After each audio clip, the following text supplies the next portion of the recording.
Ẹ káàbọ̀ sí ilé-iṣẹ́ wa o. Gbogbo ọmọ Yorùbá ọdọọdún bí ṣàlàáfíà là bá gbogbo lé. Bẹ́ẹ̀ ni Oòduà Nation ní ọ̀nà àbáyọ bí wọ́n fẹ́ bí wọ́n kọ̀. Oòduà Nation ló lè ṣe. Ǹjẹ́ ẹ ti gbọ́? Lọ́wọ́ yìí àwọn ẹlẹ́ṣọ́ ààbò ti jẹ́ kí gbogbo ọmọ ìlú mọ bó ṣe ń lọ ní ìpínlẹ̀ Kwara. Lọ́wọ́ yìí àwọn ọmọ ẹgbẹ́ Boko wọ́n tún ya wọ ìpínlẹ̀ Kwara. Rí i pé mọ̀ dé báyìí pẹ̀lú gbogbo bí gómìnà ìpínlẹ̀ Kwara ṣe gbìyànjú ara ẹ̀ pé no pé àní gbà kí àwọn ará bí kí wọ́n túbọ̀ máa dààmú àwọn èèyàn. Lọ́wọ́ yìí o àwọn ará bí wá dàbí pé àwọn agbésùmọ̀mí yìí wọ́n ti wá make sure wípé àwọn fẹ́ gba gbogbo àdúgbò kan látàrí pé wọ́n ti rí pé àwọn sójà ti wọlé. Àwa mọ̀ àwọn sójà ni wọ́n fẹ́ mú mọ́lẹ̀ ni o tán fi lọ pera wọn wá níbikíbi tí wọ́n bá wà. Ṣùgbọ́n Elédùmarè máa ju gbogbo wọn lọ. Gẹ́gẹ́ bí ìròyìn náà ti ṣe lọ wọ́n ní àwọn ẹgbẹ́ Boko tó ń pè ní wúlówúló orúkọ tí wọ́n pè wọ́n nìyẹn. Wọ́n ní wọ́n tún ya wọ ìpínlẹ̀ Kwara.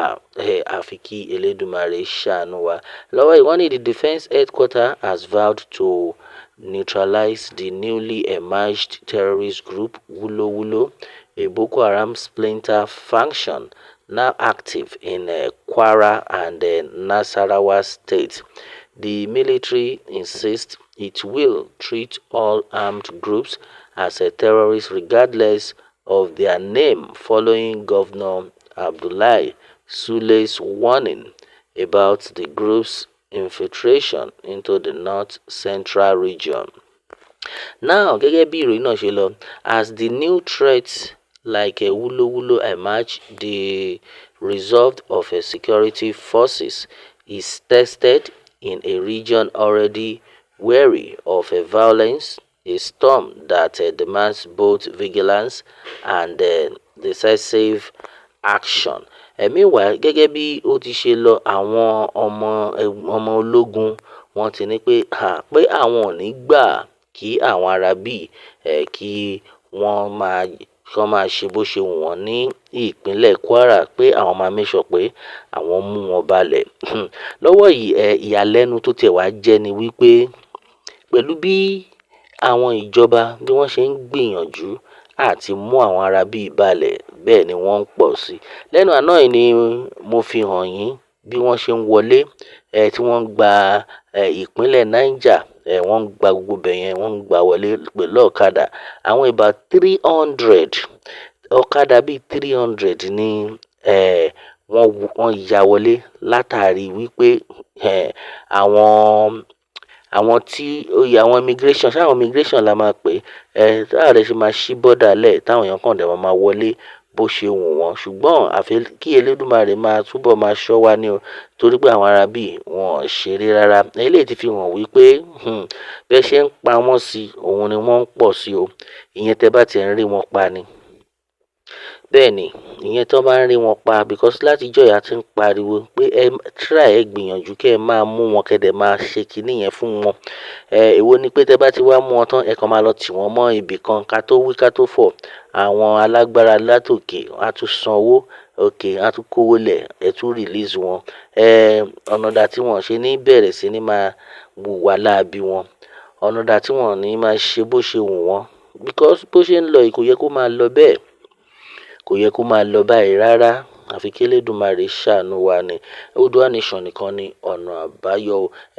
Ní ìpínlẹ̀ Kwara ni wọ́n ní àwọn ọmọ ẹgbẹ́ yìí wọ́n ya wọ̀. Ṣùgbọ́n lọ́wọ́ yìí àwọn ọmọọṣẹ́ ológun, àwọn ọmọ ẹgbẹ́ ológun ti ní láyé sẹ̀ páwọn ò ní gbà ọ́, because táwọn bá fi àwọn ará bí ilẹ̀ kí wọ́n jẹ lọ ká tó mọ̀ nǹkan tó ṣẹlẹ̀, wọ́n á tún ya wọ àwọn ìlú míì tí wọ́n wà ní gbogbo agbègbè yẹn. Ìdí rèé tí wọ́n fi nípa àwọn máa ṣiṣẹ́ wọn gẹ́gẹ́ bí iṣẹ́. Àdúrà táwa náà ń gbà nìyẹn, kán lè ṣiṣẹ́ wọn bí iṣẹ́, because bí gbogbo ẹ ṣe ń lọ yìí tí ẹ bá lọ rẹ̀wẹ̀sì, tí àwọn ọmọ ẹgbẹ́ ológun tí wọ́n bá lọ rẹ̀wẹ̀sì, àwọn ará bí wọ́n máa wọlé tán. Nǹkan tá à ń sọ yìí kọ́ la máa sọ. Bí wọ́n ṣe bẹ̀rẹ̀ ní gbogbo north rèé o. Tí gbogbo wa tá wà ní south tá à ń pariwo wípé ṣèbí north ló wà, ara wọn ló ń ṣe, ara wọn ni kán máa pa. Ṣùgbọ́n lọ́wọ́ yìí wá ń kọ́ o. Lọ́wọ́ yìí wá ń kọ́ bí gbogbo ẹ ṣe ń lọ, wọ́n ti tún ya wọ south o. Kò síbi tán tí ì dé ní gbogbo ilẹ̀ Yorùbá ná. Kò síbi tán tí ì dé. Ṣùgbọ́n Ọlọ́run má jẹ́ kí wọ́n lọ gbèrò ju bó ṣe yẹ lọ. Àdúrà tá à ń gbà rèé. Lọ́wọ́ yìí o, bí wọ́n fẹ́ bí wọ́n kọ̀, Oòduà nation, òun ni ọ̀nà àbáyọ. Ìdí táwa fi ń pariwo rèé. Gbogbo ọmọ Yorùbá nílé lóko lọ́nà lódò, gẹ́gẹ́ bí mo ti sọ láìpẹ́ yìí, eléyìí ò ń ṣe àsìkò tá a máa bẹ anybody mọ́. Bẹ́ẹ̀ ni, kò ń ṣe àsìkò tá a máa bẹ anybody wípé okay o, ẹ gbọ́dọ̀ support Yorùbá nation movement. Gbogbo wa náà láti gbọ́ tí ọ̀gbẹ́ni yẹn jáde. Ẹ̀tọ́ wọn ní láti yapa, wọn kò ń ṣẹ̀ṣẹ̀. So ìwọ tó bá ń lọ ń bẹ̀rù pé báwo la ṣe máa ní a fẹ́ yapa, ṣé ó yẹ kó rí bẹ́ẹ̀? Ẹ̀tọ́ wa ni o. Ó ti wá gbọ́n sí o. Ọmọ Fúlàní gan ló sọ, tó ní pé ẹ̀tọ́ àwọn ọmọ Yorùbá ni ẹ jẹ́ kán pín, ẹ jẹ́ kán lọ tán bá máa lọ. Kò ń ṣe dandan kí gbogbo àjọ wà pọ̀. Ṣèbẹ́ẹ̀ náà rí bó ṣe ń lọ. Pé kò ń ṣe gbogbo dandan ni kí wọ́n jọ wà pọ̀, ẹ̀tọ́ wọn ni. Eléyìí tó túmọ̀ sí wípé àwọn ìjọba gan, àwọn ni wọ́n ń ṣe àwọn ọmọ ìlú. Pàápàá jùlọ gbogbo bí wọ́n ṣe ní wọ́n freeze account olóyè Sunday Igboho. Ìjọba gangan ni wọ́n ń ṣe olóyè. Because gbogbo nǹkan tí olóyè ò ṣe, kò ṣẹ̀ wọ́n. Bẹ́ẹ̀ ni, kò ṣẹ̀ anybody. Ẹ̀tọ́ ọmọ Yorùbá ni ọmọ Yorùbá ń jà fún. Bẹ́ẹ̀ ni, ẹ̀tọ́ ọmọ Yorùbá ni ọmọ Yorùbá ń jà fún. Gẹ́gẹ́ bí gbogbo ẹ ṣe ń lọ yìí, àfi kí Elédùmarè máa ṣọ́ wa ni. Eléyìí tí wọ́n kóra wọn jọ pé àwọn tuntun ya wọ ìpínlẹ̀ Kwara. Àdúrà wa ni wípé Elédùmarè ò ní fún gbogbo wọn ṣe. Àlọ́ rámirámi ni wọ́n máa lọ gbẹ̀yìn lágbára Elédùmarè. Wọ́n ní pé wúlòwúlò ni orúkọ àwọn ọmọ ẹgbẹ́ eléyìí. Wọ́n yapa láàrin àwọn Boko ni o. Ṣùgbọ́n àwọn ọmọ ológun ti ní wọn ò bá jẹ́ orúkọ tó burú jù bẹ́ẹ̀ lọ. Àwọn máa mú wọn balẹ̀. Àní gbà àfi kí Elédùmarè máa ṣọ́ wa ni. Oòduà nation ni ọ̀nà àbáyọ. Bẹ́ẹ̀ ni o. Bí wọ́n fẹ́ bí wọ́n kọ̀, Oòduà nation ló lè ṣe. Ní rí jù báyìí lọ lórí eléyìí.